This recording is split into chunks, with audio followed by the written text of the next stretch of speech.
Hi there, thanks for tuning into our podcast. I'm Dean Heskin, CEO and President President and CEO, I guess I should normally say, Swiss America Trading Corporation. And you're tuned into the Secret War on Cash. I have my co-host, Chris Agelastos, with me. Good morning, Chris. How are you today?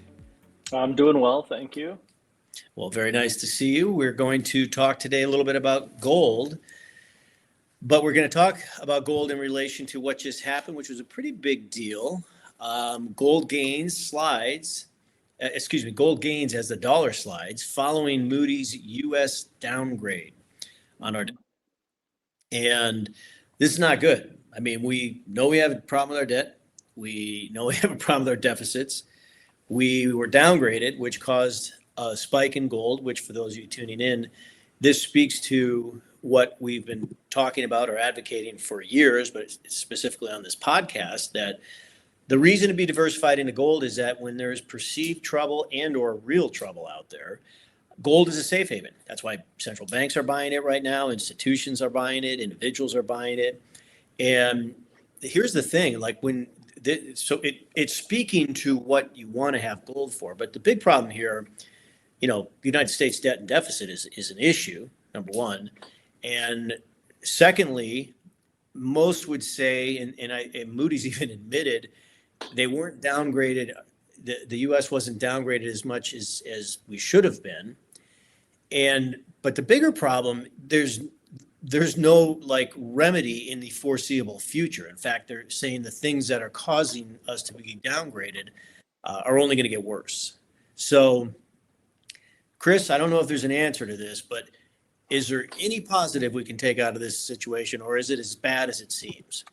Well, one thing that I do kind of like about it is they're shedding light on what most of us already know or certainly assume, and that's that we spend more money than we should. We don't budget well. I mean, I don't even remember the last time we had an actual firm budget in this country. I mean, it's been a long time, and right. What their job is to essentially give us a checkup, and what they're doing here is saying that you're spending too much money, you're not cutting enough in the budget. I mean, we have heard about the current administration, the whole Doge thing that made a lot of headlines, and finding wasteful spending and whatnot.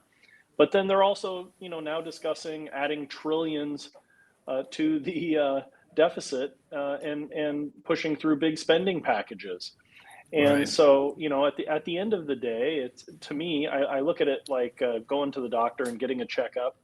And if I continue to eat bad and not exercise, I'm not going to get better. I'm not going to be more fit. I'm not going to lose weight. I'm not going to live as long. And that's what Moody's has done here by looking at the state of our country. And they're letting us know that things are not good. And in fact, multiple administrations back to back have been spending more than they should and causing these big budget deficits. And there's little to no sign of improvement. And so it's likely going to get worse, not better. And that's why we've seen, one of the reasons we've seen gold shoot up about 25% year to date. Right. And there's, the good news, I guess, if you're holding precious metals, like obviously our clients do, is that this isn't going to change overnight. The spending and the reduction in the value of the dollar, and that's going to continue to be a strong tailwind to push gold prices higher in the next few years here, maybe even longer. Yeah, well, it's interesting too in this article. It's talking about the downgrade, and then it's referencing the downgrade and then the positive performance out of gold. But it also gets into, what's causing gold to move. It's up, like you said, over 20% this year. Global conflicts, tariffs, ETF buying, and those are just a few of the things. So that's where some of the strength or the positivity in terms of growth or appreciation is coming from gold, is you have not only the fact that people are buying into it, the demand factors there, but on top of that, you have, as these problems continue to develop in the economy, that's what's causing people to seek refuge in gold. And that's where the it's kind of a dual benefit, if you will. Mm-hmm. Well, let's look at our second article here. Not a really positive one. By not really positive, I mean completely negative.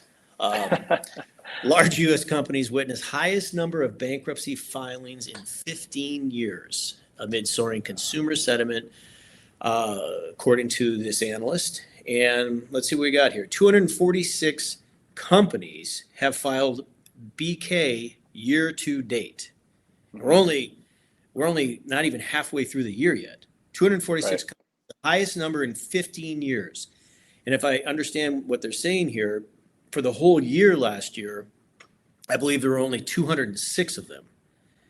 206 companies that filed bankruptcy. We're already at 246 for the year. So we've already beat last year, Right. even if the 206 is for the whole year. 59, in fact, filed bankruptcy. They say they're attributing it to tariffs, as the tariffs got ramped up. And the problem is the title talks about here, consumer sentiment. The consumer sentiment index it dropped 1.4 points to 52.2, the lowest it's ever been since this survey started.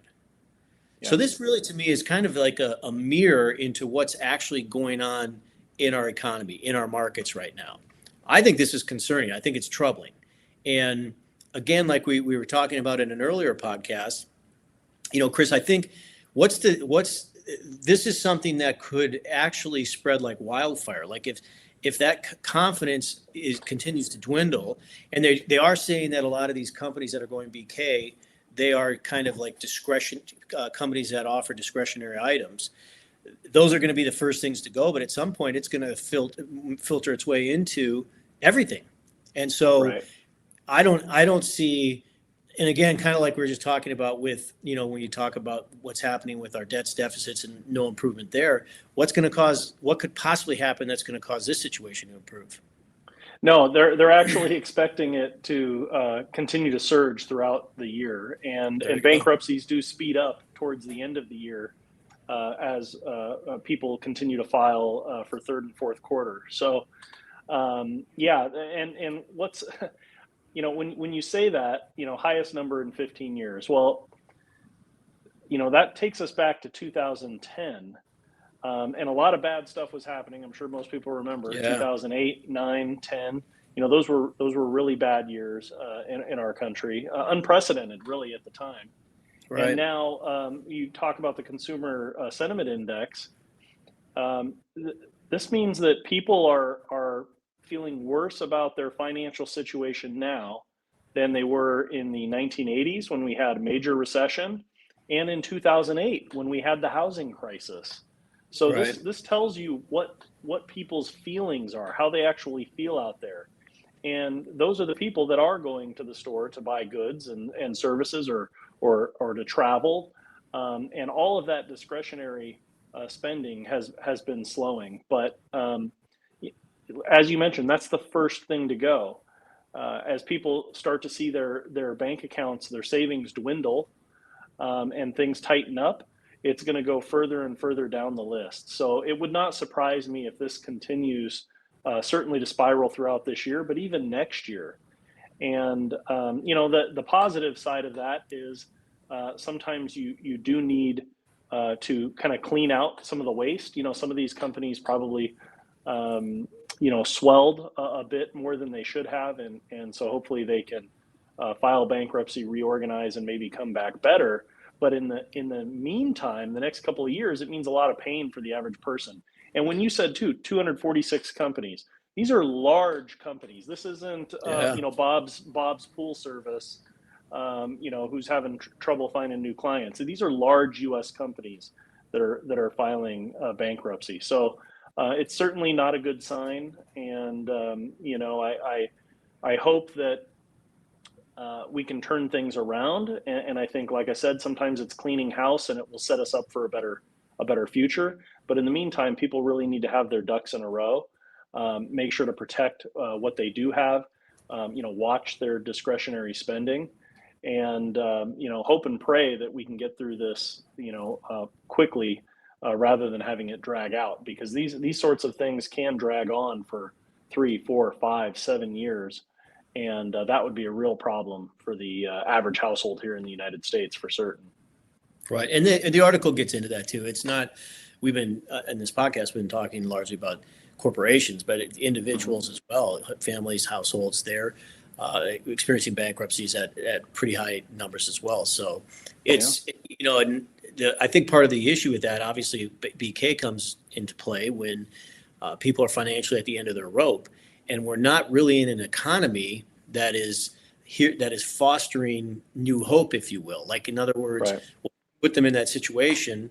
Is there something out there that can help them get out of that situation even after the BK? And we just don't have that economy right now. And again, this is something that could filter into even bigger problems with other corporations out there. So, well, thank you, Chris. Thanks for those of you tuning in. If you need any information about the secret war on cash, or maybe you want to learn a little bit more about gold, you can contact our office at 1-800-289-2646 or text us at that number.